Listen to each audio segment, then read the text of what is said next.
wassalamu ala Rasulillah wa ala alihi wa sahbihi wa mawalah. La haula wa la quwwata illa billah. Asyhadu an la ilaha illallah wahdahu la syarika lah wa asyhadu anna Muhammadan abduhu wa rasuluhu wa safiyyuhu wa khaliluhu. Balagha risalata wa adda al-amanata wa nasaha al-ummah wa kashafa Allah ta'ala bihi al-ghummah hatta ta'a min rabbih al-yaqin. Salawatu rabbina wa salamuhu alayhi wa ala alihi wa azwajihi wa ashabihi wa man tabi'ahum bi ihsan ila yaumiddin. Amma ba'd.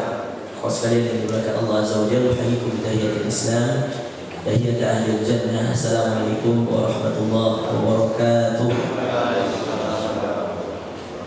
Alhamdulillah, kita bersyukur pada Allah Subhanahu wa taala pada subuh hari ini atas izin Allah Subhanahu wa taala kita bisa kembali melanjutkan kajian rutin kita di masjid ini. Meskipun saya minta maaf tadi malam lupa WA Pak Ismail ya. Jadi saya mohon maaf ya. Mungkin beritanya nggak sampai ke Bapak Ibu sekalian. Yang jelas insya Allah seminggu sekali, kalau tidak Senin Kamis ya, kecuali kalau ada waktu-waktu di mana kami di luar kota ya, mungkin bisa pindah ke Ahad atau ke hari-hari yang lain insya Allah. Baik Bapak Ibu sekalian dimuliakan Allah, pada kesempatan hari ini ya, saya ingin membahas satu tema yang berbicara tentang kemustahilan dalam Al-Quran. Ya, ada beberapa kisah-kisah mustahil yang Allah sendiri ceritakan, tapi Allah sendiri yang berikan solusinya Bapak Ibu sekalian. Quran berbicara tentang beberapa kisah dalam Al-Quran yang sampai sekarang kita bisa menemukan keajaiban-keajaiban dari kisah-kisah yang telah Allah ceritakan ini di zaman sekarang pun ya. Dan Allah sendiri yang mengatakan dalam Al-Quran itu bahwa kemustahilan itu hanya milik manusia. Menurut Allah itu tidak ada kata mustahil ya. Istahala yastahilu istihlal ya. Mustahilun itu diambil dari bahasa Arab, artinya sesuatu yang tidak mungkin terjadi. Yang perlu kita belajar pada kesempatan hari ini ya, yang mana saya yakin saya, Bapak dan kita semua juga menghadapi hal-hal yang sama ya. Ada hal-hal di mana kadang-kadang otak manusia sudah mengatakan tidak bisa. Ada hal-hal di mana pemikiran manusia mengatakan mustahil, nggak mungkin. Tapi ada saja cara-cara Allah ya, menunjukkan kepada kita dalam Al-Quran qisas atau qasas ya, lebih tepatnya qasas, qissatan qasas. Qasas itu artinya cerita-cerita yang Allah itu kalau bercerita Bapak Ibu sekalian bukan hanya jadi pemberitahuan dari informasi masa lalu, tidak, tapi itu menjadi justice ya, atau menjadi suatu hukum yang harus diketahui oleh manusia bahwa Quran itu bukan hanya sekedar cerita, tapi semua cerita yang ada dalam Quran bisa jadi hukum berlakunya bagi setiap yang membacanya, khususnya untuk umat Muhammad Sallallahu Alaihi Wasallam. Tadi rakaat pertama kemustahilan dan pertama dan kedua itu ada dalam surah Maryam. Kemustahilan punya anak tanpa suami, Maryam. Kemustahilan punya anak di usia tua ya, itu Zakaria. Termasuk juga Ibrahim alaihissalam. Tentu dua hal ini kita ceritakan sebagai bukti dari tanda kekuasaan Allah Subhanahu wa taala. Kemustahilan yang pertama tentu ya, sebagaimana kita urutkan dalam surah Maryam itu sama-sama Bapak Ibu sekalian ya, berada pada titik di mana Allah Subhanahu wa taala cerita dalam dua halaman yang berdampingan dan dalam ya, baris yang kalau kita tarik sama saja ya. Kita tarik dari kanan dan dari kiri itu ternyata garis lurusnya sama Bapak Ibu sekalian. Ada kalimat dalam Al-Quran Allah mengatakan qala rabbi anna yakunu li gulam ya. Qala kadzalika qala rabbuka huwa alayya hayyin. Dan begitu pula di sebelahnya qala kadzalika qala rabbuki huwa alayya hayyin. Kalau kita buka surah Maryam ya,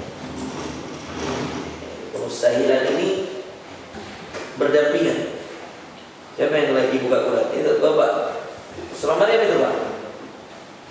Bukan, coba cari surah Maryam. Itu berdampingan. Ayatnya begini kalimat yang membuat Allah Subhanahu wa taala memberikan kalimat tidak ada kata mustahil baginya. Qala kadzalika qala rabbuka.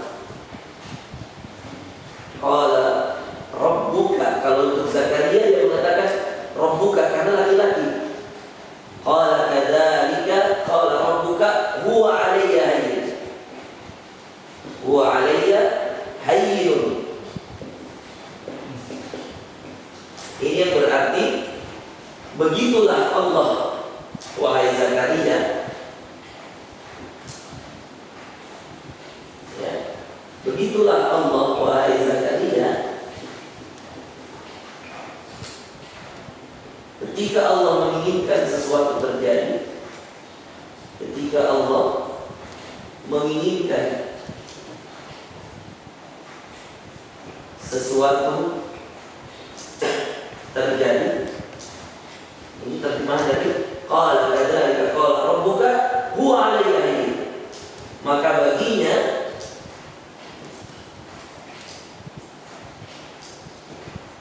segala sesuatu itu mudah.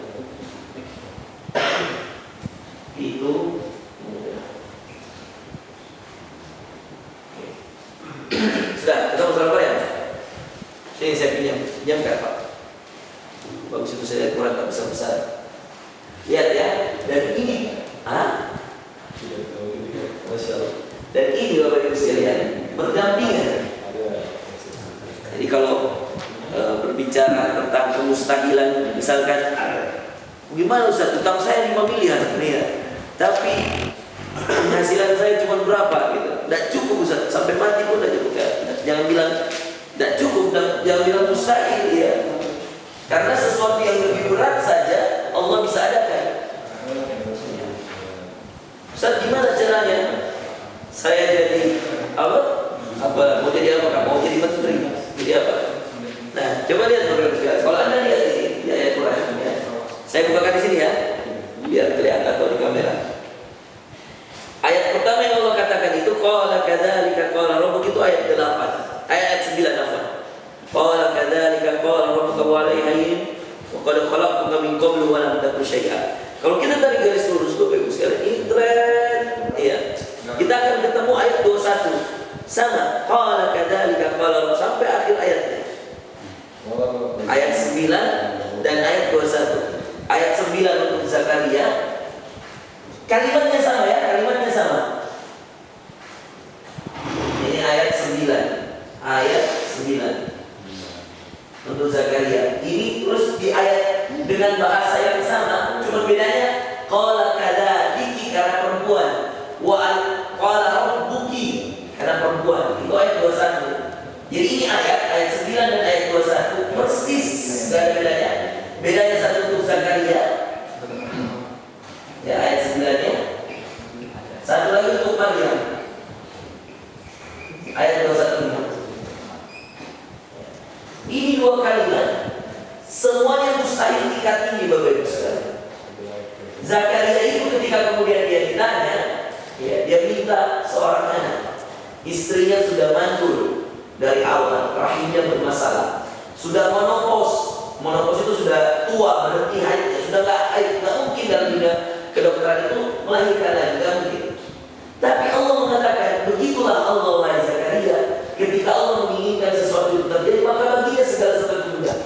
Di ayat 21-nya persis Bapak Ibu sekalian. Ketika Maryam bertanya kepada malaikat yang datang, ini dua-duanya sama Pak, malaikat semua yang diutus Allah. Kemudian malaikat itu mengatakan, Inna nubasyiruka bi gulam. Ini ayat sebelumnya ini ada di sini.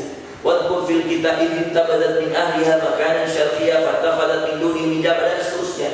Maryam dalam tempat ibadahnya di atas sejadahnya, tiba-tiba malaikat datang mengabari bahwa dia akan punya anak. Dia katakan, qalat anna, dia katakan qalat inni a'udzu birrahmani minka qala inna ma ana rasul qalat anna yakunu li gulam. Semuanya dua bertanya, bagaimana aku punya anak? Satu Zakaria mengatakan, wa kanat imraati aqra, istriku mandul monopos. Wa qad balagtu minal kibari aydiha. Saya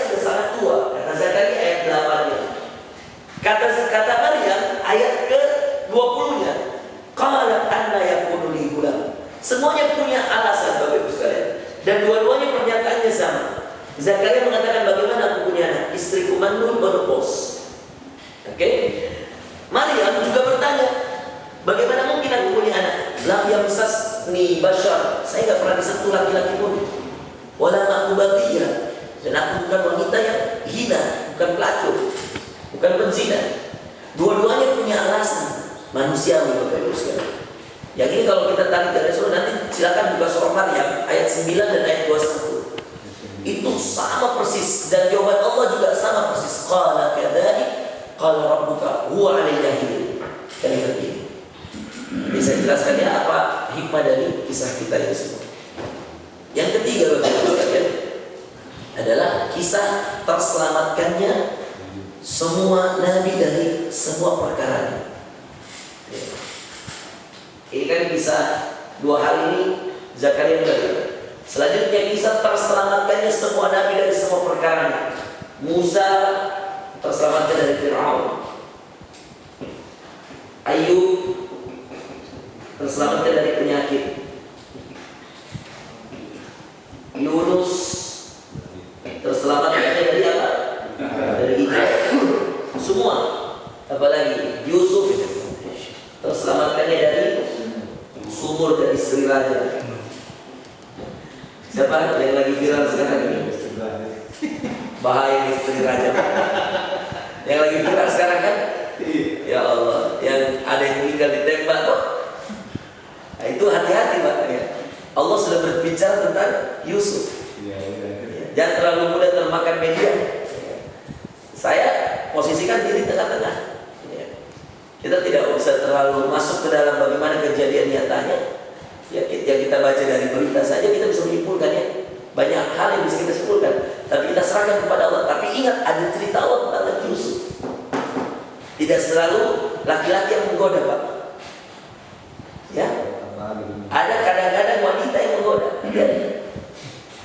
Allah bercerita, ini hukum berlaku. Percaya atau tidak, ini kenyataan. Dan inilah kisah. Dan bayangkan Bapak Ibu sekalian, sampai Allah katakan dalam surah Yusuf itu, inna kaida kunna azim. Sungguh tipu dayamu wahai wanita sangatlah besar. Artinya apa? Semua manusia kalau sudah berhadapan dengan tipu daya wanita, itu mau setebal apapun imannya, itu bisa luluh.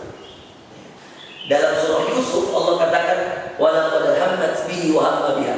Ini bukti kejujuran Yusuf dan bukti terbukanya Allah kepada kita umat Muhammad. Kata Allah walaqad hammat bihi wa hamma biha. Yusuf ketika itu sudah dalam kamar, wa aghlaqatil abwab, ditutup pintu-pintu, ditutup jendela-jendela, wa qalat haytala. Istri raja ini mengatakan kemarilah, diajak berzina. Apa kata Allah? Walaqad hammat bihi wa hamma biha. Allah tidak tutup-tutupi. Allah langsung katakan, dan sungguh wanita ini, istri raja ini, sudah mau dengan Yusuf. Wa hamma biha, dan Yusuf juga sudah mau dengan istri raja. Ketika sudah tertutup semua, Pak, Allah mengatakan hammat bihi wa hamma biha. Dan istri raja sudah mau, Yusuf juga sudah mau. Apa artinya? Allah ingin cerita pada kita bahwa sekelas Nabi, kalau dia mengikuti sifat manusianya, dia juga sudah mau. Siapa yang tidak mau dengan istri raja yang cantik, Masya Allah, ya, yang sudah berada dalam tempat yang tertutup, ya. Hammat bihi wa hamma biha. Ini juga menjadi bukti bahwa jangki goda perempuan, Pak, ya. Jangki ya, main-main perempuan, karena kalau sekali dia suka dia kejar bebas, ya. Ya. Dan dia punya pengalaman kok. Sekali anda ambil hatinya, anda akan dikejar. Mau anda dibilang sudah punya istri, tidak peduli mereka, karena mereka nggak bermain akalnya, Pak. Yang bermain namanya perasaannya. Dan ini juga jadi bukti. Hammat bihi wa hamma. Istilahnya sudah, Yusuf juga sudah mau. Tapi apa kata Allah? Laula an ra'a burhana rabbi. Tapi namanya Nabi, pasti dijaga oleh Allah. Maka apa yang terjadi? Kata Allah, Allah berikan tanda. Ra'a burhana rabbi. Tiba-tiba kayak ada cahaya. Ada sebagian ahli tafsir mengatakan ketika Yusuf melihat cahaya itu, ternyata yang dilihat itu wajahnya ayahnya Yakub.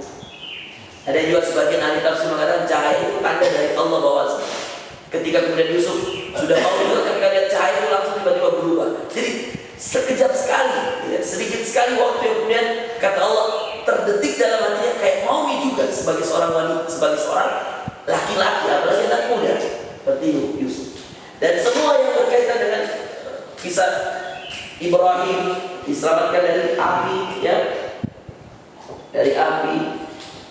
Semua yang Allah cerita dalam Quran yang sifatnya mustahil itu Allah ceritakan. Nah, sekarang Bapak Ibu sekalian perhatikan apa yang kita ingin ambil dari kisah ini. Ada 3 hal kemustahilannya yang Allah ceritakan. Ini tingkat tinggi Bapak Ibu sekalian, karena tidak masuk akal di dalam dunia kedokteran. Ada, dan dalam dunia pemikiran manusia, solusi manusia, ada memang masalah dalam Quran yang masih logis, dan ada yang sudah tidak logis. Ini semua yang kita cerita ini sudah tidak logis.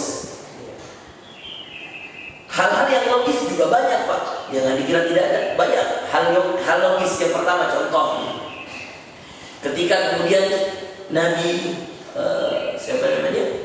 Nabi Musa alaihissalam, ya, ini Nabi Musa ketika membelah lautan ini, ya, ada kisahnya ketika dalam surah Al-Kahfi. Masih ingat kisah dalam surah Al-Kahfi yang logis juga masuk akal, ya, yang kemudian Allah ceritakan dalam Al-Quran, dalam surah Al-Kahfi. Itu Nabi Musa kan ada 3 ceritanya dalam surah Al-Kahfi. Di antara yang logis adalah ketika kemudian Khidir menjelaskan semua apa masalahnya Musa. Itu kan logis. Hal yang pertama, Nabi Khidir menghancurkan kapal. Allah sendiri yang kasih tahu logikanya. Ketika ditanya, saya syaratnya untuk berjalan bersama Khidir 3. Satu syarat, nggak boleh bertanya, harus sabar. Kisah 3 ini Allah ceritakan semuanya jadi logis ketika Khidir menjelaskan sebabnya. Tapi ketika belum menjelaskan sebabnya, tidak logis juga. Ya. Pertama kata Musa, kenapa kau hancurkan kapal? Bukankah kau akan mencelakai orang yang naik setelah kita? Jadi dia naik kapal sampai di daratan, dihancurkan. Siapa yang menghancurkan? Khidir. Di sini kita belum tahu kenapa alasannya, tapi ini bukan sesuatu yang mustahil karena logis alasan Khidir. Yang kedua, dia bunuh anak kecil. Dia katakan, kenapa kau bunuh anak kecil? Ya, bukankah ini adalah sesuatu perkara dosa yang besar, membunuh anak yang tidak punya dosa? Yang ketiga, dia bangun rumah untuk anak yatim di tengah kota. Dia katakan, kenapa kau tidak minta upah? Lalu dijelaskan satu-satu. Ketika kemudian menghancurkan kapal, dia katakan, wa kana wara'ahum malikun ya'khudhu kulla safinatin ghasba. Dia katakan, saya hancurkan kapal karena di belakangnya, yarhamukallah, ya, di belakangnya ada raja yang akan mengambil semua kapal yang masih bagus. Maka saya tidak mau orang miskin ini yang punya kapal ini juga ikut diambil kapalnya. Maka wara'ahum malik ya'khudhu kulla safinatin ghasba. Dia katakan, ya, ada raja yang baru saja membuat peraturan bahwa semua kapal-kapal yang masih bagus disita. Makanya saya hancurkan sedikit supaya tidak ikut disita oleh raja. Dan ini kapal punya orang miskin. Kemudian yang kedua, tentang anak yang masih kecil yang dibunuh. Dia katakan, ini anak-anak yang durhaka, dan di kemudian hari dia akan membunuh orang tuanya yang saleh. 2 orang tuanya saleh, anaknya durhaka. Khidir mendapatkan wahyu dari Allah bahwa nanti ketika anak ini besar, dia akan bunuh orang tuanya karena dia durhaka. Maka kata Khidir, saya membunuhnya saat ini agar Allah menjadikan anak ini menunggu orang tuanya di surga, bukan di neraka. Karena kalau nanti ditunggu besar dan anak ini membunuh orang tuanya, maka anak ini akan di neraka. Ya, bisa dipahami. Maka dia bunuh di waktu kecil. Kenapa waktu kecil, Bapak Ibu sekalian? Kenapa waktu kecil? Supaya dia ketika dibunuh dalam waktu kecil, dia belum punya dosa. Dan dia, kata Allah Subhanahu wa taala dalam Al-Quran, kata Khidir, dia katakan, dan Allah akan mengganti dia dengan anak soleh yang lainnya. Ini alasan logisnya. Kemudian yang ketiga, kenapa kamu tidak minta upah? Ya. Ya. Dari bangunan itu. Dikatakan oleh Nabi Khidir, dia katakan, orang ini punya rumah, ya, yang di bawah rumah ini, wa kana tahtahu kanzul lahum. Di bawah rumahnya anak yatim ini, yang 2 orang anak yatim di Madinah, di kota ini, maka di bawahnya itu, Madinah itu kota ya, bukan berarti Madinah yang di Arab Saudi, bukan ya. Di bawahnya itu ada harta karun peninggalan orang tuanya. Jadi dulu Bapak Ibu sekalian, cara orang terdahulu itu simpan warisan untuk anak-anaknya itu bukan di bank, tidak ada bank dulu Pak. Caranya dia gali tanah yang ada dalam rumahnya atau di pekarangannya, dia taruhlah harta-harta kemudian yang jadi simpanan. Makanya kita biasa kalau ada sesuatu ditemu di tanah atau kita bilang harta karun ya, itu karena sistem seperti itu.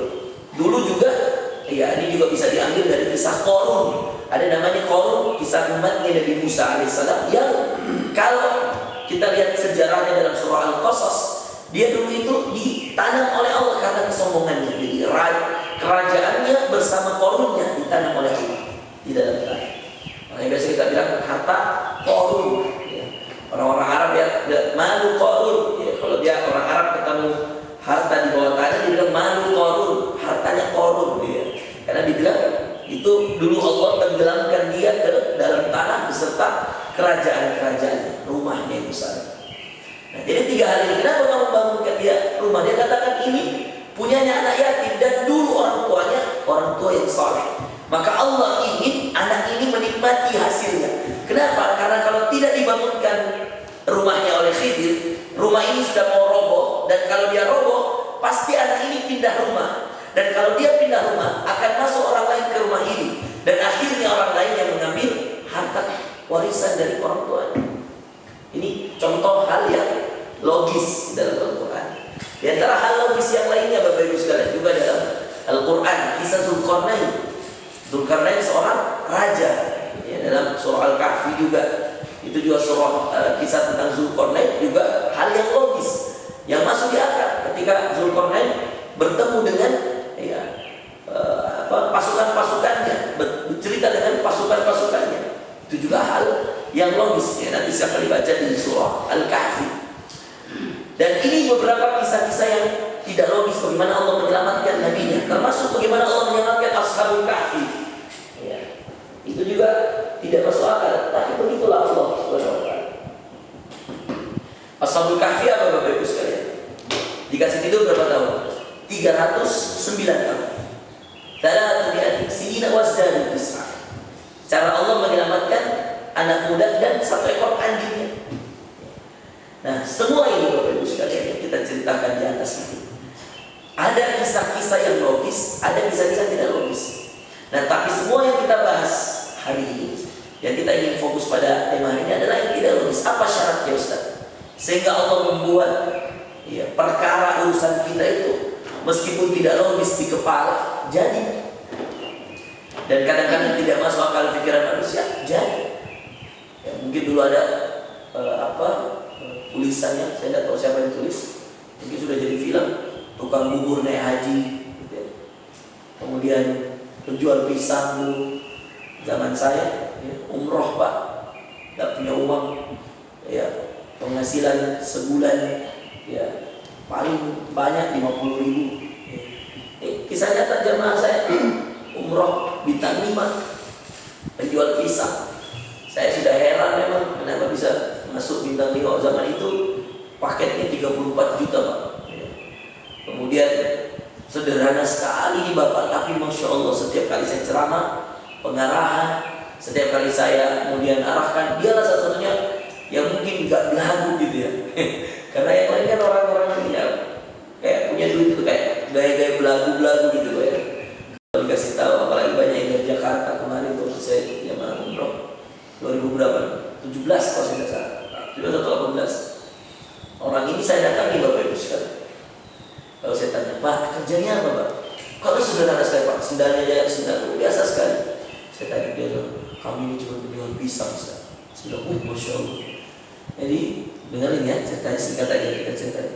Saya tanya, kok bisa Pak? Ya, iya Ustaz, saya itu waktu saya bilang sama istri saya punya hajat nih. Kata istrinya apa? Dia katakan, kita berniat sama-sama untuk bisa berangkat ke Baitullah. Dia dengar ceramah seorang ustaz, saya tidak tahu siapa. Dia bilang, saya dengar ceramah seorang ustaz bahwa Kalau kita naik ke Baitullah itu, kita akan lihat Ka'bah, kita akan ada Raudhah, macam-macam lah dia. Maka kemudian dia katakan sama istrinya, kita perlu ikhtiar. Di antara ikhtiarnya, kita tidak usah menyalahkan profesi kita sebagai penjual pisang. Kita ikhtiar saja. Cara ikhtiarnya gimana? Sehari kita nabung. Ya. Nabung gimana caranya nabung? Nabung berapapun penghasilan, kita akan sisihkan 50.000. Kalau sampai, yaitu ada untungnya, yaitu kalau rugi berarti ya kita nombok, berarti hari itu kita makan pisang kita aja. Jadi komitmen dengan istrinya. 5 hari pertama Pak makan pisang terus Pak, karena nggak pernah nyampe sehari 50.000 bersih, nggak pernah. Itu pun pisang yang dia jual bukan pisang milik dia, pisang yang dititipkan orang ke dia di pasar. Jadi ada pengusaha besar yang membagi-bagi pisang, salah satunya dia yang jualan di pasar. Ini orang Lampung ya Pak, orang Lampung. Ya, di jamaah saya ini orang Lampung. Ya. Kemudian dia jualan lah, dia jualan. Ya. Setelah selesai jualan, dia lihat nggak pernah nyampe 50.000 Pak. Padahal lihatnya 50.000 per hari. Kenapa 50.000 per hari Pak? Karena kalau 1 bulan dia target 1,5 juta. Ya. Berarti kalau 10 bulan aja udah 15 juta. Gitu. Jadi kalau dia target misalnya dia incar paket yang murah saja dulu 20 sekian juta, itu setahun dia udah bisa berangkat. 2 tahun istrinya udah bisa. Jadi dia target 2 tahun bisa berangkat dari istrinya. Dia katakan tidak ada yang mustahil. Ini keyakinan Pak ya, keyakinan. Dia katakan tidak ada yang mustahil. Apa yang terjadi sehari, 2 hari, 5 hari makan pisang terus Pak. Masuk minggu pertama, dia katakan minggu pertama itu saya kaget. Hari itu saya dapat 50.000. Gimana caranya 50? Dia dapat bersih 50.000. Jadi total dikurangi modal, dia sudah store ke pengusahanya, dia dapat 50.000. Dia katakan caranya ketika itu tiba-tiba ada mobil lewat, berhenti. Lalu dia tanya, dia katakan mobil itu mengatakan, bisa nggak pisang ini sekalian digorengkan? Dia katakan untuk apa Pak? Saya ada acara nanti malam, saya pengen ada pisang gorengnya gitu. Maka dia bilang, oh ya bisa Pak, kata orang itu. Nggak ngitung ya, orang itu langsung kasih duit Pak. Yang Masya Allah kalau di total itu semua pisang yang dia beli dengan duit yang dia kasih nggak ini Pak, nggak sesuai, banyak banget untungnya. Maka kemudian dia tabunglah 50.000 hari. Besoknya juga demikian, lancar terus Pak, sampai kemudian 2 bulan. Setelah 2 bulan Allah uji lagi, kata dia, diuji lagi saya Ustaz. 2 bulan, sebulan pertama itu setelah 2 bulan, bulan ketiga makan pisang terus Ustaz. Jadi bayangkan makan pisang terus, nggak beli beras, nggak beli, dia makan pisang. Dan itu betul dia katakan saya selingi dengan air Ustaz. Kadang-kadang ada singkong di belakang rumah, itu kita rebus dan seterusnya. Bertahan sampai 5 bulan Bapak Ibu sekalian. Bulan kelima Allah kasih keajaiban. Dia tidak pernah berdoa. Dia katakan sama saya, Ustaz, tidak pernah saya berdoa kecuali saya minta umroh. Ya Allah mudahkan umroh saya, mudahkan umroh saya. Lalu kemudian apa yang terjadi Bapak Ibu sekalian? Suatu ketika zuhur, dia Pak punya kebiasaan kalau sholat zuhur itu dia tinggal jualan. Maka setelah 4 bulan pertama dia gagal mengumpulkan setiap bulannya 50.000 karena ada 1 hari 50.000, ada yang tidak, jadi tidak sesuai targetnya. Maka dia bilang sama istrinya, dia sampaikan, kita atur strategi Ibu, kata dia. Ya karena saya bagi 2 Ustaz, sebahagian yang dari pasar itu saya ambil dalam sebuah gerobak, saya bawa keliling. Jadi istri jualan, saya keliling juga jualan. Istri di pasar, saya biasanya kan cuma dia di pasar, istrinya di rumah. Sekarang enggak, karena sama-sama punya niat untuk umroh dan sama-sama punya tekad keyakinan bahwa Allah pasti kabulkan. Maka dia bagi ikhtiar duniawinya, selain doa, dia katakan istrinya ya jualan di pasar, dia keliling. Dan dia katakan, saya tidak pernah bolong duha minimal 4 rakaat Ustaz. Saya tidak pernah bolong tahajud minimal 4 rakaat juga, dengan witir 1 rakaat atau 3 rakaat. Dia katakan berjalan 5 bulan Ustaz. Saya keliling begitu terus. Mulai dari bulan ketiga setelah 1 bulan itu tidak ada, saya keliling Ustaz. Bulan keempat Bapak Ibu sekalian, bulan kelima itu mulai baik lagi, mulai baik. Tapi ya begitu-begitu, dan setiap hari 50.000, tidak sesuai target.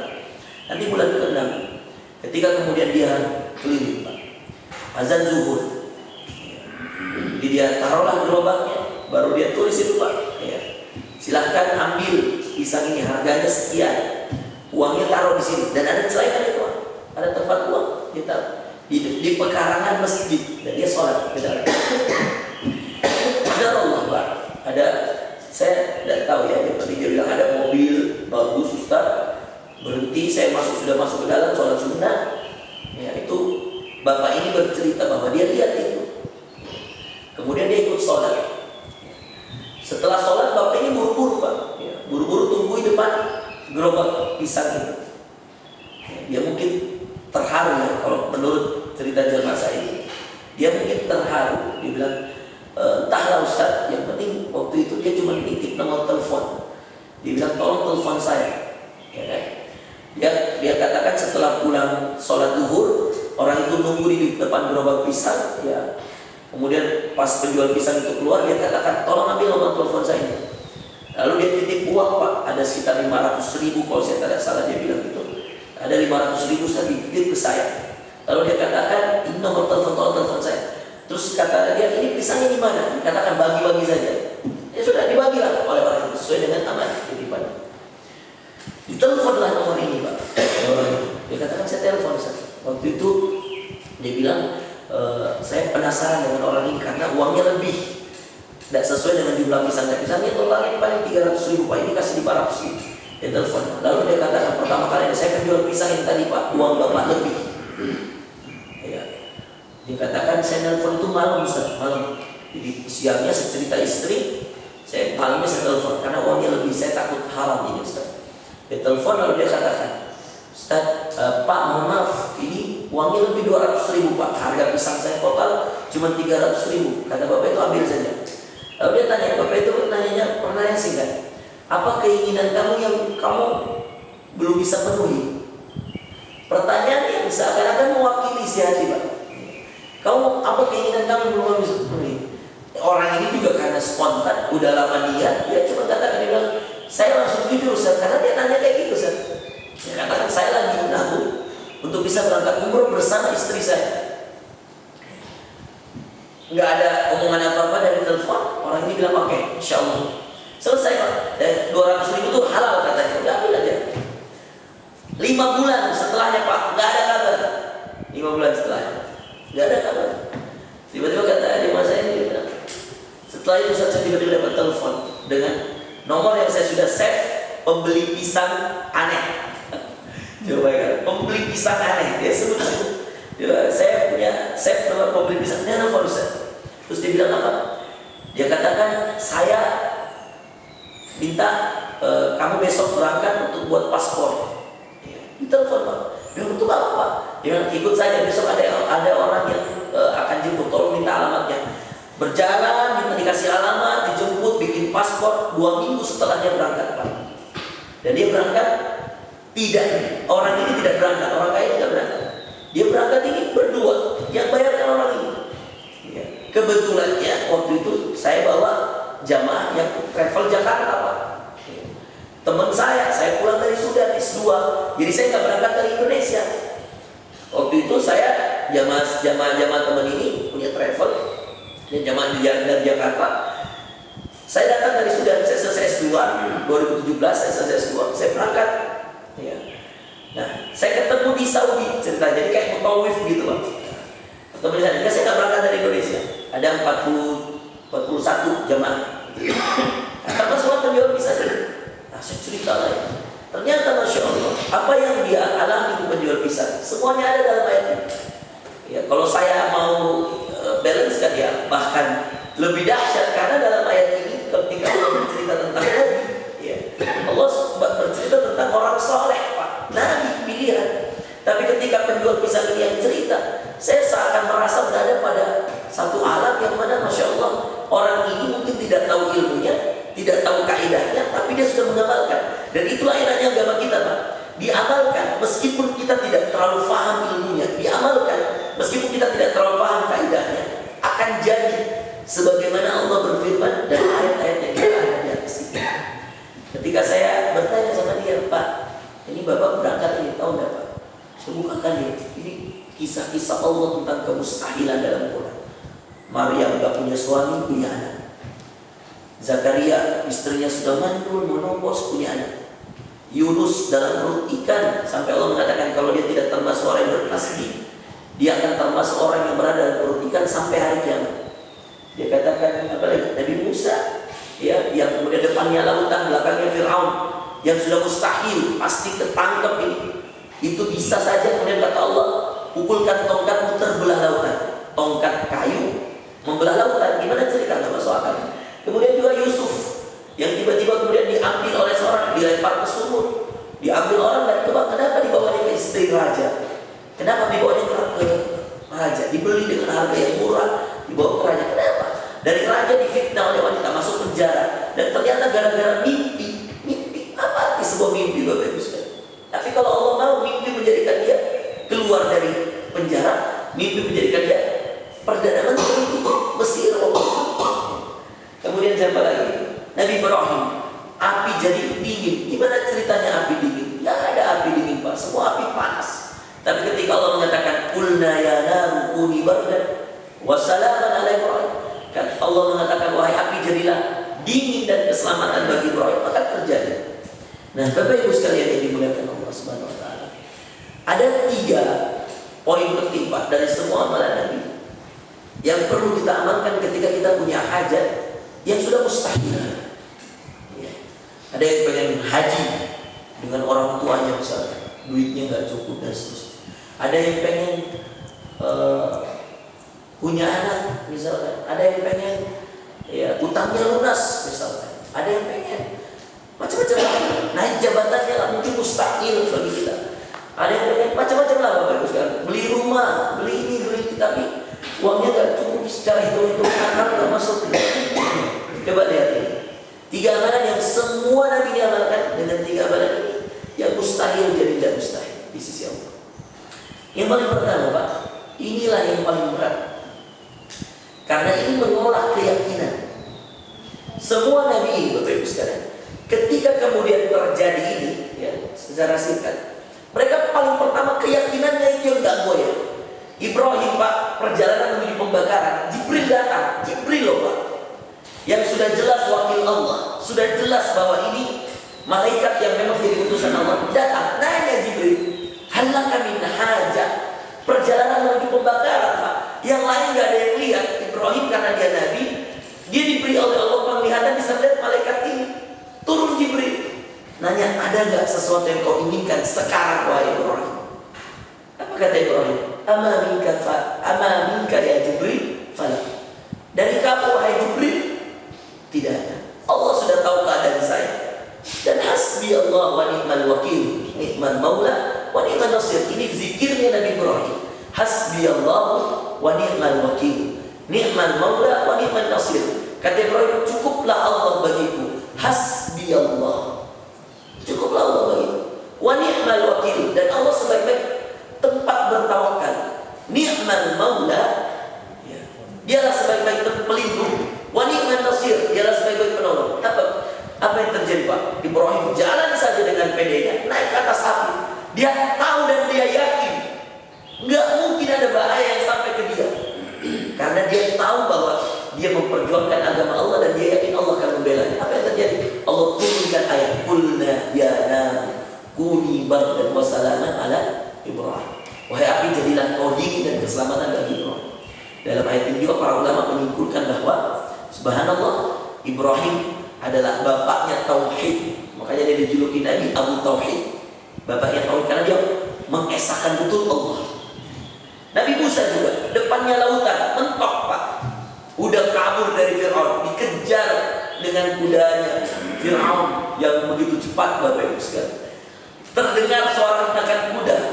Salah satu diceritakan dalam Quran. Salah seorang kaumnya mengatakan, inna lamudrakun, kita akan tertangkap ini, habis itu.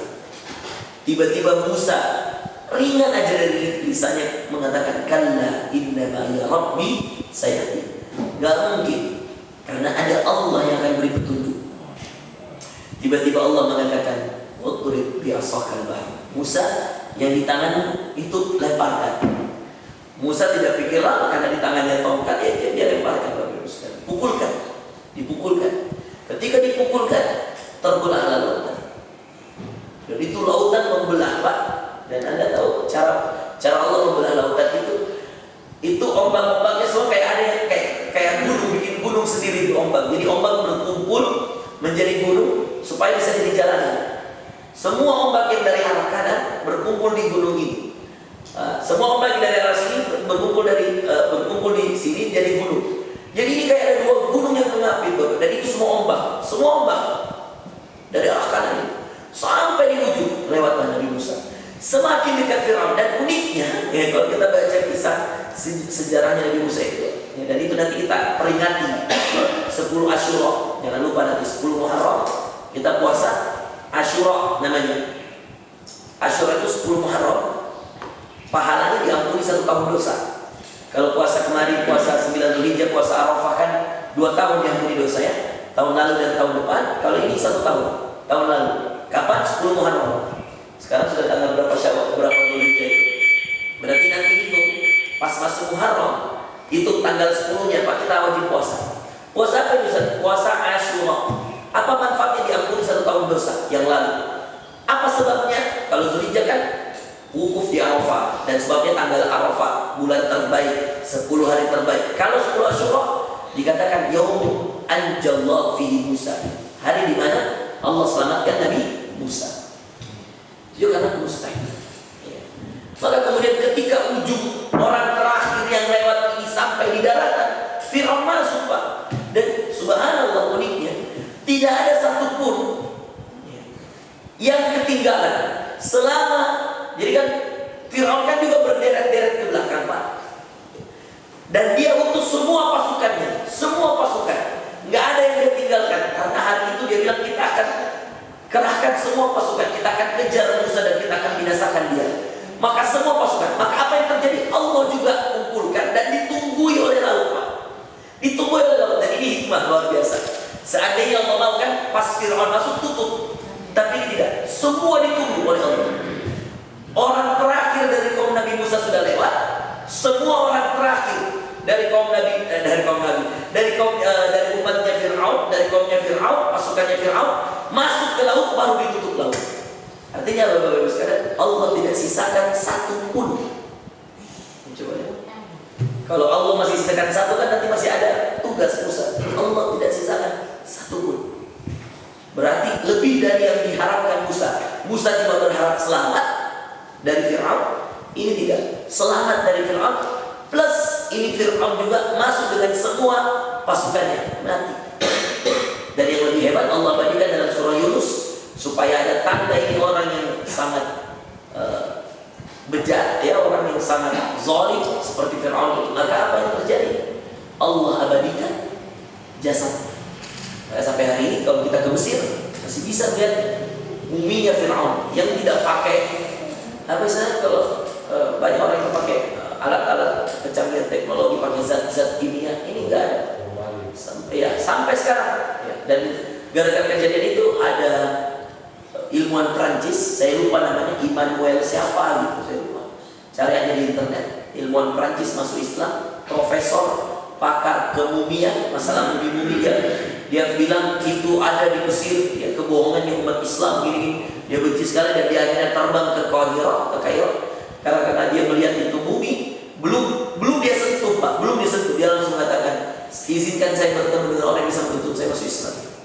Ada itu, cari mungkin di internet, terus ilmuwan Prancis masuk Islam, ya, gara-gara mumi Fir'aun. Nah, itu diabadikan juga dalam surah Yunus. Nah, maka yang paling pertama Bapak Ibu sekalian, keyakinan. Itu yang membuat mereka tidak goyah. Nabi Musa yakin Pak bahwa tidak mungkin Allah tidak selamatkan dia. Kalau memang tujuan kita baik Pak, ya, yakin bahwa Allah akan bisa. Kapan waktunya biarlah Allah yang urus dia. Mau haji sama orang tua, misal mau lunas hutang-hutang, mau apa, minta sama Allah. Yang paling pertama yakin, ini modalnya para nabi semua. Ya. Bahkan ketika Maryam yang punya anak tanpa suami, ketika kemudian dia mengatakan, bagaimana mungkin saya tidak pernah disentuh laki-laki dan saya tidak pernah berzina, naudzubillah. Lalu apa kata malaikat? Qala kadzalika qala rabbuki huwa la ya'lam. Begitulah Allah wahai Maryam, ketika Allah menginginkan sesuatu terjadi maka baginya mudah. Maka Maryam tidak pikir panjang, dia langsung percaya bahwa setelah ini pasti dia hamil. Dan betul, dia hamil. Dia yakin bahwa Allah itu pasti memberikan kepada dia sesuatu yang benar.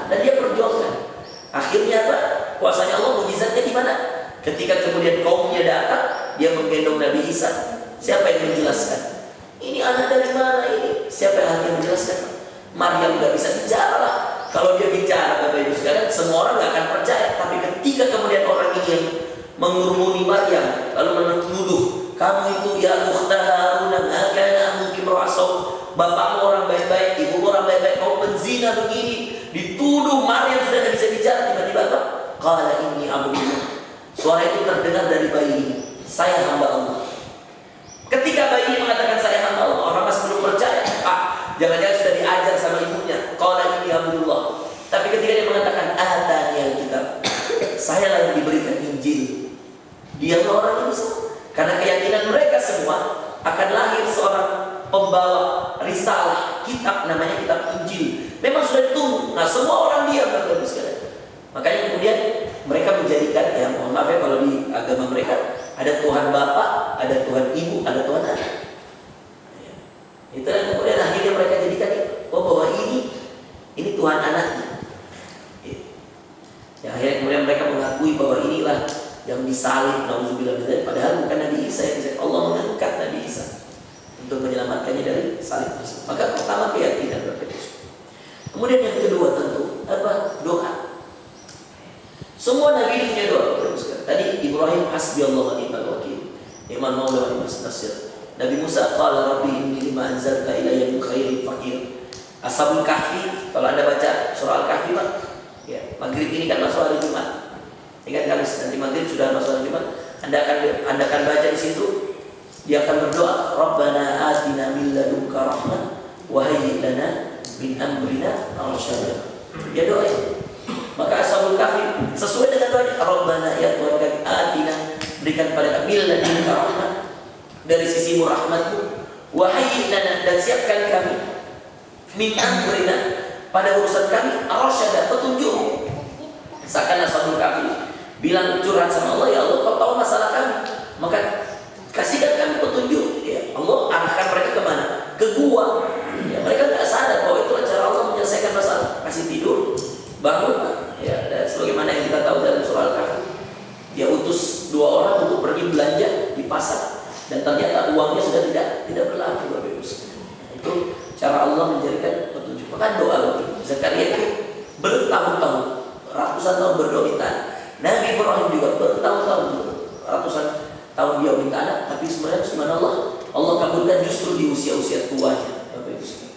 Kemudian yang terakhir, juga Nabi Yunus. Apa doanya Nabi Yunus dalam perutikan? La ilaha illa anta subhanaka inni kuntu minadh. Maka setiap nabi Pak punya doanya. Gara-gara doa lah nabi itu diselesaikan masalahnya. Jadi ini yang perlu kita ketahui dulu. Dalam 3 amalan yang saya sebutkan, 1 keyakinan, 2 doa, 3 amal soleh. Kenapa kami dahulukan doa? Karena Nabi itu berdoa dulu baru beramal. Manusia, mohon maaf ini saya perhatikan ya, Allah alam, hanya Allah yang tahu. Kita banyaknya beramal dulu baru berdoa. Kita banyak begitu Pak. Perhatikan orang-orang itu. Kalau kemudian dia sudah beramal, dia berdoa. Tapi ketika mau beramal, dia lupa berdoa. Makanya doa yang paling Rasulullah anjurkan Pak, untuk setiap bapak-bapak yang punya pekerjaan, semua umat yang cari nafkah, cari rezeki, doa keluar rumah. Jangan lewat itu Pak. Kalau kita tahu hadisnya, apa bacaan doa keluar rumah? Bismillah, tawakkaltu ala Allah, la haula wala quwata illa billah. Bapak Ibu sekalian, kita mungkin cuma tahu ini dari kecil ya. Tapi kalau saya bacakan hadisnya, apa kata Rasulullah? Qala Rasulullah SAW, man kharaja min baiti, siapa yang keluar dari rumahnya, faqala bismillah tawakkaltu ala Allah, la haula wala quwata illa billah. Coba Pak cari ini artinya. Ada nggak arti minta rezeki di sini? Nggak ada Pak. Apa kita bilang? Bismillah, dengan menyebut nama Allah. Tawakkaltu ala Allah, saya berserah diri pada Allah. La haula wala quwata illa billah. Tidak ada Tuhan, tidak ada kekuatan, tidak ada daya kecuali dari Allah. Illa billah. Ada yang bilang, ya Allah lancarkan urusanku? Tidak ada. Ya Allah mudahkan cari rezekiku? Tidak ada. Ya Allah selesaikan semua utang-utangku? Tidak ada. Tapi kita keluar rumah dengan ini saja. Saya dengan menyebut nama Allah, saya berserah diri pada Allah. Tidak ada dayaku, tidak ada upayaku kecuali dari Allah. Apa kata Rasulullah? Man qalaha, siapa yang setiap keluar rumah baca doa ini, faqad kufita wa wuqita wa hudita. Coba lihat ya, ini kisah. Antum bisa cek di internet ini. Cari aja hadis manfaat doa keluar rumah. Keluar ini hadis. Sampai iblis, perhatikan, mengatakan pada syaitan. Ketika kemudian syaitan itu mengatakan, wahai iblis, izinkan aku menggoda ini. Dia katakan, bagaimana caranya kamu menggoda orang-orang yang sudah dijamin oleh Allah? Kufita wa wuqita wa hudita. Kufita, siapa yang membaca doa ini kata Rasulullah akan dicukupkan semua hajatnya. Apa yang dia cari dia keluar rumah akan ditemukan, dicukupkan. Kalaupun dia tidak dicukupkan hari itu, minimal dipertemukan dengan tanda-tandanya. Ini janji Rasul. Kufita itu apa? Dicukupkan. Wukita, siapa yang membaca doa ini dicegah dari semua keburukan di luar rumah. Kufita dicukupkan, wukita dicegah dari keburukan, hudita yang terakhir hidayah. Siapa yang membaca doa ini diberikan petunjuk sampai selesai urusannya. Coba. Ada nggak mau kita dalam arti bismillah tawakkaltu itu minta rezeki? Nah, tapi kenapa setiap keluar rumah kalau kita baca doa ini kita dicegah? Makanya subhanallah Pak, kalau anak-anak kita keluar rumah itu paling penting bagi saya. Karena keburukan itu dari luar rumah. Itulah kenapa azan maghrib Rasulullah katakan pada anak-anak masuklah. Karena iblis berkeliaran di waktu maghrib. Syaitan berkeliaran di waktu maghrib. Dan ini ada korelasi Bapak Ibu sekalian, ada hubungan antara kebaikan di dalam rumah dan keburukan di luar rumah. Jadi kita harus percaya bahwa keburukan di luar rumah itu banyak, tetapi kita juga ingin mencari nafkah dari luar rumah. Makanya doa ini menjadi penting. Apa doa ini Pak? Ada nggak amalan? Nggak ada. Makanya subhanallah Pak, ya, selain kita membiasakan diri berdoa setelah beramal, yang saya sangat anjurkan juga berdoalah sebelum beramal. Nabi Musa ketika diutus ke Fir'aun, ya, sebelum dia berangkat, apa dia bilang? Rabbi syrah li sadri wa yassir li amri wahlul 'uqdatam min lisani yafqahu qawli. Doa Nabi Muhammad SAW sebelum kemudian memberikan pengetahuan kepada umatnya, apa dia katakan? Rabbi zidni ilma. Semua Nabi Bapak Ibu sekalian, ya, punya doa untuk itu. Dan saya sangat anjurkan minimal doa yang kita baca itu ya doa keluar rumah ketika kita mau keluar dari rumah untuk mencari nafkah atau menyelesaikan urusan-urusan kita. Yang ketiga beramal soleh. Nah, 3 hal ini Bapak Ibu sekalian. 1 tadi keyakinan, 2 doa, dan 3 amal soleh. Itulah yang dilakukan semua yang diceritakan oleh Allah. Hal yang pasti kita dapat dengan 3 itu. Yakin sama Allah, berdoa minta sama Allah, dan yang ketiga berusaha tunjukkan kepada Allah dengan amal soleh. Dengan 3 hal ini Allah akan tunjukkan pada kita apa yang mustahil, yang bagi kita tidak mungkin, tetapi selalu bagi Allah itu mungkin. Kayak demikian ya Bapak Ibu sekalian dimuliakan Allah Subhanahu wa taala. Kisah singkat kita, pelajaran singkat kita tentang hal-hal yang mustahil. Mudah-mudahan setelah ini saya dan kita semua bisa mengambil ibrah, mengambil pelajaran bahwa ketika Allah Subhanahu wa taala menginginkan sesuatu terjadi, maka dia cukup mengatakan kun fayakun. Dan ini juga kun fayakun ada banyak dalam Al-Quran, salah satunya dalam surah Yasin. Ya, innama amruhu idza arada syai'an an yaqula lahu kun fayakun. Allah itu kalau menginginkan sesuatu terjadi, dia cukup mengatakan kun, jadilah, fayakun, maka jadi. Ya, nah itulah yang harus kita yakini. Bagaimana kun fayakun Allah ini terjadi? Ya tentu dengan 3 tadi. Yakin sama Allah, kemudian banyak berdoa sama Allah, dan yang terakhir banyak beramal soleh, ya tahajud, ya duha, bakti pada orang tua, ya sedekah, dan semua amal-amal soleh yang lainnya. Barakallahu fikum. Kita tutup kajian kita dengan membaca. Ya, boleh tanya sekarang. Maaf ya saya berkaitan dengan kisah-kisah yang kisah dalam Al-Quran, ya itu tadi bisa katakan bahwa itu tidak logis, ya, tidak masuk akal. Itu karena ini ada satu kesalahan di dalam cara berpikir kita, itu tidak cara berpikir Quran gitu. Karena kalau kita membuat satu cara berpikir Quran, maka kisah-kisah di dalam Quran itu adalah suatu hal yang sangat logis sekali dan masuk akal. Nah itu nanti dipelan nanti pada saat kita menuntut. Contoh misalnya kita memberikan bahwa suatu berpikir logis kalau ada suatu statement, 2 statement kemudian berhubungan. Nah, Allah itu Maha Kuasa menyampaikan wahyunya pada seorang nabi yang tidak pernah bohong. Nah, Allah Maha Kuasa sampai turun pada nabi yang tidak pernah bohong. Dua statement ini kita pakai sebagai satu statement yang kemudian kita logiskan di situ antara itu berhubungan itu. Nah, Allah sampaikan kisah ini pada seorang nabi yang tidak bohong itu. Itu tertuang dalam Al-Quran. Berarti itu adalah peristiwa yang logis dan masuk akal. Ini mungkin kita memilih. Karena itu memang karena ketiadaan kita pada cara berpikir, kita tidak meletakkan cara berpikir dengan cara Qur'ani. Itu akhirnya mengatakan bahwa banyak kisah-kisah Al-Quran itu tidak masuk akal. Sementara dalam Al-Quran itu akal takhilun gitu. Akal akal. Ini maaf, terima kasih. Ya, saya kira itu cuma perbedaan bahasa ya Pak Irfan ya. Bahasa yang saya maksud tidak logis itu secara akal manusiawi, dan ini yang harus relevan dengan kehidupan kita manusia. Manusia itu sebagian besar berpikir begitu, bahwa ini tidak logis, dan secara akal manusiawi kalau kita pikir manusia tidak akan logis. Dan itulah sebenarnya cara para penceramah untuk menceritakan kepada jamaah supaya mereka tahu bahwa yang logis itu datang dari Quran. Kapan dia jadi logis? Ketika Anda punya keyakinan bahwa Allah yang Maha berkuasa atas segala sesuatu. Kapan dia jadi logis? Ketika kita yakin bahwa ini ada Quran, ada hadis, ada keyakinan kita, dan ini yang membuat kita berbeda dari orang-orang yang tidak memahami Al-Quran.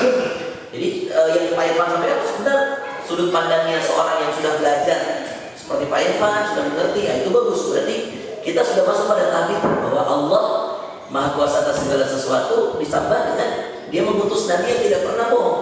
Wa ma yantiqu 'anil hawa in huwa illa wahyun yuha. Nabi ini tidak mengatakan sesuatu dari dirinya, tetapi Nabi ini mengatakan sesuatu dari apa yang Allah wahyukan.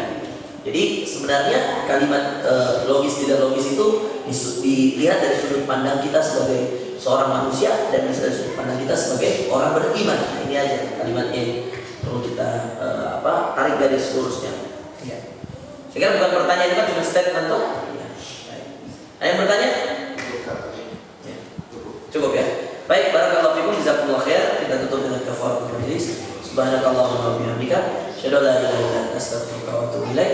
Wa akhiru da'wana alhamdulillahi rabbil alamin. Assalamualaikum warahmatullahi wabarakatuh. Waalaikumsalam warahmatullahi wabarakatuh.